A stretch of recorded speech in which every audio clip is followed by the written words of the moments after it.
Mic check. No problem.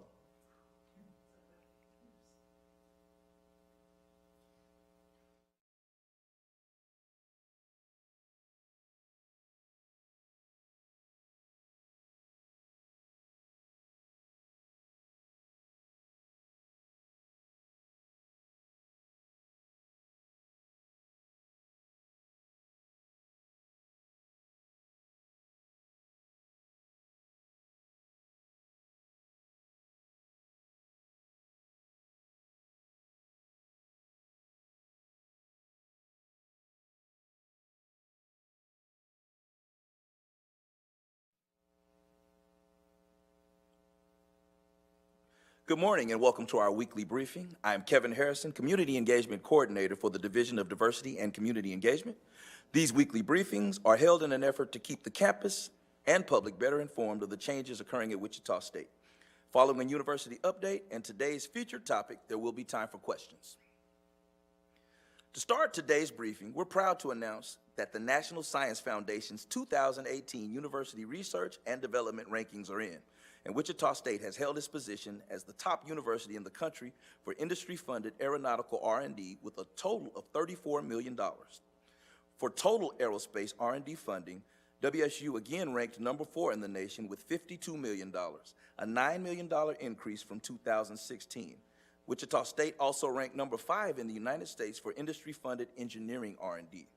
For total engineering R&D from all funding sources, Wichita State reported more than $64 million, securing a spot as a top 50 engineering R&D institution. To quote John Tomlin, Vice President for Research and Technology Transfer, our efforts to increase industry partnerships and make new connections in the defense industry are driving the increase in R&D funding. Over the next few years, we expect to see greater increases, a direct result of the commitment of our faculty, staff, and students to go above and beyond to form and support these partnerships. Wichita State continues attracting national and international interest for its research capabilities. Over the next month, campus departments are hosting visitors from multiple industry, academia, and government agencies.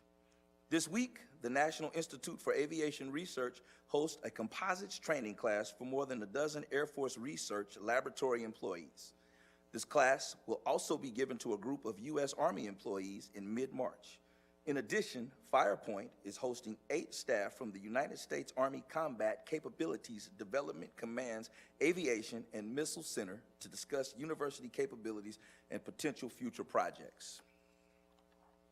On Monday, March 4th, WSU Strategic Initiatives invites industry to participate in a robotics and automation roundtable. Next week, NIAR will host a U.S., Japan, Australia composite workshop with participants from the United States, Japanese, and Australian Defense Departments and industry collaborators. During the last week of March, jointly with Spirit Aerosystems, NIAR will also host the Joint Defense ManTech Panel and the Composites Consortium, organizations that principally support the Office of Naval Research, Composites Manufacturing Technology Center. WSU is pleased to work with and expand its growing number of partners in the public and private sectors in order to better meet the workforce needs of our city, state, and region. Shockers and community members now have a new option to get around campus thanks to Bike Share ICT and WSU, which is a partnership with the City of Wichita's Bike Share ICT program. The program is funded from a grant through the YMCA and includes 20 bikes, which can be assessed at the Radican Student Center, Heskett Center, the Experiential Engineering Building, and the Metropolitan Complex. We want to invite everyone to our ribbon-cutting ceremony at noon, March 6th, at the new bike rack located at the north end of the RSC near Clinton Hall, and to take full advantage of these bikes while enjoying our beautiful campus. For more information about the program, visit bikeshareict.com. That's bikeshareict.com. On Monday, we were proud to announce that a team of Wichita State, led by faculty members Amy Chesser, Nikki Keene Woods, and community member Melody McCrae Miller, has been approved for a $250,000 funding award for research to improve health equity for women in Kansas.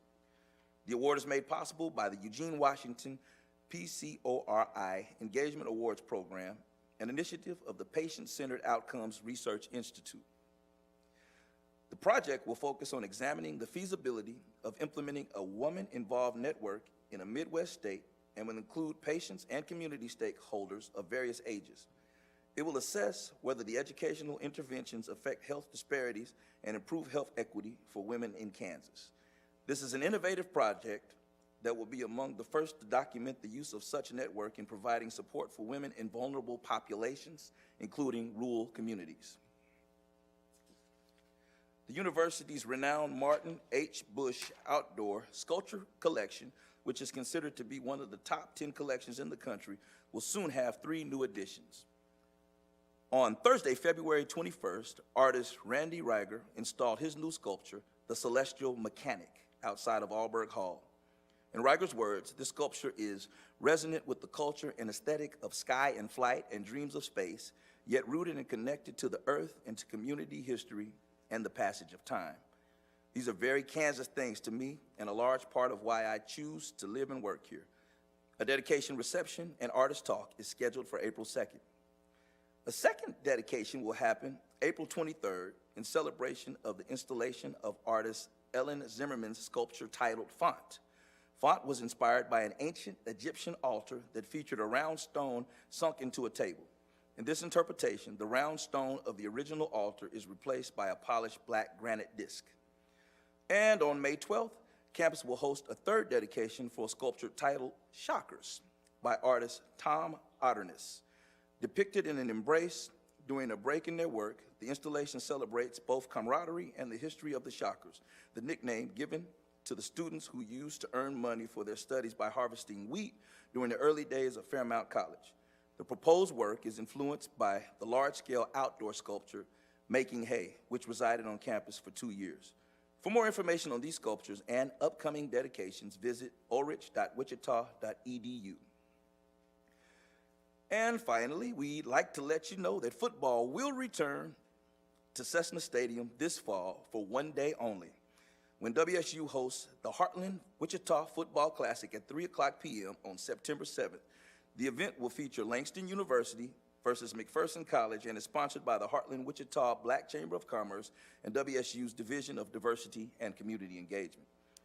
The theme for the event will be Unity Builds Community, and proceeds will go toward the Heartland Black Chamber's scholarships and community development efforts.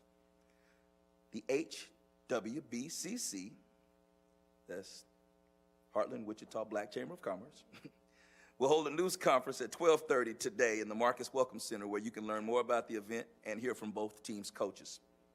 We're proud to partner with the HWBCC and look forward to a successful event this fall. And now I'd like to introduce Dr. Rick Muma, Wichita State University's provost, to talk about next week's Shock the Future vote and answer any questions that you may have about the upcoming referendum. Dr. Muma. Over the course of nearly 4 months, the deans and I have held town hall meetings to allow students to hear about the Shock the Future referendum and what it means to them. By the time you vote on March 4th, 30 town halls will have been conducted. I want to take a moment to thank the students, faculty, and staff that helped make these events possible. Now it's your turn, Shockers. On March 4th, check your student email for your link to vote. You will also be able to vote on the first floor of the RSC. If you have any last-minute questions, please contact me via Twitter or through email. If you want to learn more, head to the Shock the Future website. Now's the time. Let's shock the future.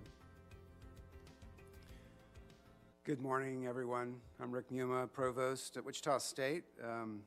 Just want to start out by saying throughout this process, I'm very appreciative of all the questions, some difficult, some hard questions, and feedback given by students, faculty, staff, and the community. So I want to just thank you all again for that opportunity.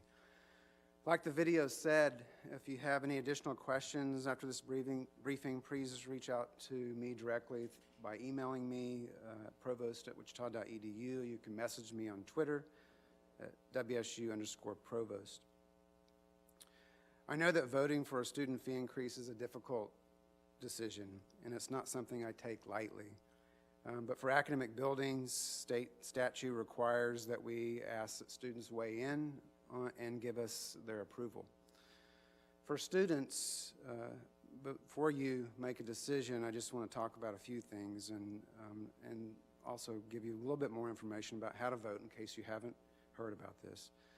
I'd like for you to first, if you haven't done this, is to go to wichita.edu/shockthefuture, which is the website dedicated to this initiative, and learn about the long-lasting positive impacts these improvements will make on the university's ability to better serve every student. There's a lot of information there. I want to point out a few things. There's several videos from each of the college deans. There's a video from myself. There's a FAQ that addresses many questions that students have had, faculty have had over the last 4 or 5 months, and a forum where you can actually submit additional questions if you choose to. For students, once you've educated yourself, I also want to ask you take the next step to share what you've learned with students who may not know about Shock the Future, and our goal is to raise awareness among all the students as possible, as many students as possible. We've already reached out to more than 2,000 students in face-to-face contact, and I did a Facebook Live interview last week, and that's reached over 4,000 individuals. So we feel really good about how many people that we've reached through this process. But looking at the website will also allow students to make an informed decision on the referendum. With your help, we can make this happen for the next week's vote. And speaking of voting, there's one last thing I want to ask each student to do, and that's to vote. Your voice matters and deserves to be heard, and this is your opportunity to leave your legacy on the educational experience of future generations of Shockers. That said, be sure to check your WSU email on Monday, March 4th, for your link to vote, or you can vote in person on the first floor of the RSC or at locations across campus. Many colleges will have locations where you can vote there as well. Voting will end at 5 p.m. on March 6th, and the results will be announced at 6 p.m. on our WSU official social media channels. So, all that said, now's the time, Shockers. I really want to ask you to take the next step to consider voting for the Shock the Future initiative. Thank you. I'd be happy to answer any questions that anybody has.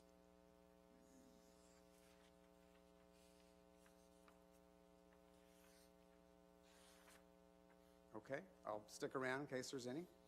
Thank you.